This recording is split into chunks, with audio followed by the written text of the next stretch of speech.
Nah, beasiswa Fulbright sendiri ini memberikan apa aja sih? Ya, pasti pembiayaan penuh selama studi. Kalau S2 itu 2 tahun, kalau S3 itu 3 tahun. Nah, nanti tahun selanjutnya biasanya ada cost sharing dari universitas kita. Misalnya saya di Penn State, nanti tahun keempat itu saya dibiayai oleh Penn State gitu.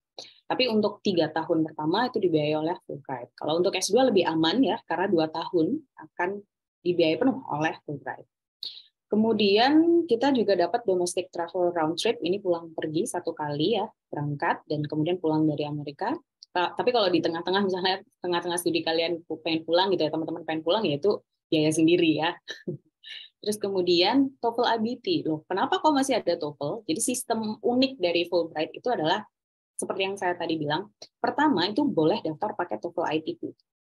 Tapi ketika nanti kita sudah diterima setelah wawancara gitu ya, kita diterima sebagai penerima beasiswa, tapi kan kita masih kandidat nih, belum pasti akan berangkat karena kan kita masih belum daftar universitas. Nah, untuk daftar universitas itu kita nanti akan dibiayai sekitar 2 kali maksimal untuk TOEFL IBT secara gratis.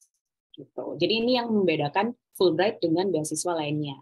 Dan nggak cuma dibiayai TOEFL IBT, kita juga akan dibiayai GRE atau Graduate Record Examination. Jadi kalau misalnya ini umum ya, mungkin di negara selain Amerika saya kurang tahu, tapi semua universitas di Amerika ini mempersyaratkan GRE, walaupun sekarang karena ada isu tadi ya diversity inclusion, mahasiswa-mahasiswa dari luar Amerika itu boleh tidak menyertakan GRE, tergantung universitasnya apa. Jadi makanya tadi saya bilang sering-sering main ke website universitas tujuan.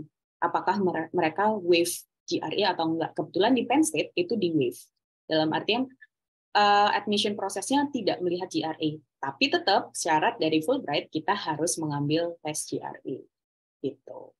Jadi ya proses panjang gitu ya. Sekali lagi kalau Fulbright ini memang prosesnya panjang karena kita timeline itu ikut timelinenya Fulbright. Mungkin kalau teman-teman dari beasiswa lain, mereka asalkan dapat letter conditional offer gitu ya, terus kemudian daftar beasiswa tersebut langsung bisa gitu ya. Kita ngurus sendiri. Tapi kalau Fulbright ini kita harus ikut timeline dari Kaminev gitu. Lalu juga kita akan dibantu proses dan pembiayaan aplikasi visa J1. Jadi semua mahasiswa yang beasiswanya Fulbright, nanti kita akan apply visa J1.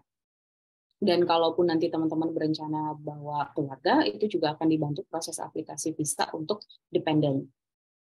Nah, terus yang nggak kalah penting ya pasti adalah monthly living, book allowance, dan juga asuransi kesehatan. Karena asuransi kesehatan di sini cukup mahal, makanya ini di-cover penuh oleh Fulbright. Kalau untuk besaran monthly living, seperti beasiswa yang lainnya juga sama disesuaikan dengan kita tinggal di states mana. Kalau misalnya ada yang berkuliah di Boston gitu ya, itu pasti tentu akan berbeda dengan di Florida misalnya atau di Texas gitu. Jadi disesuaikan kita kota besar atau enggak.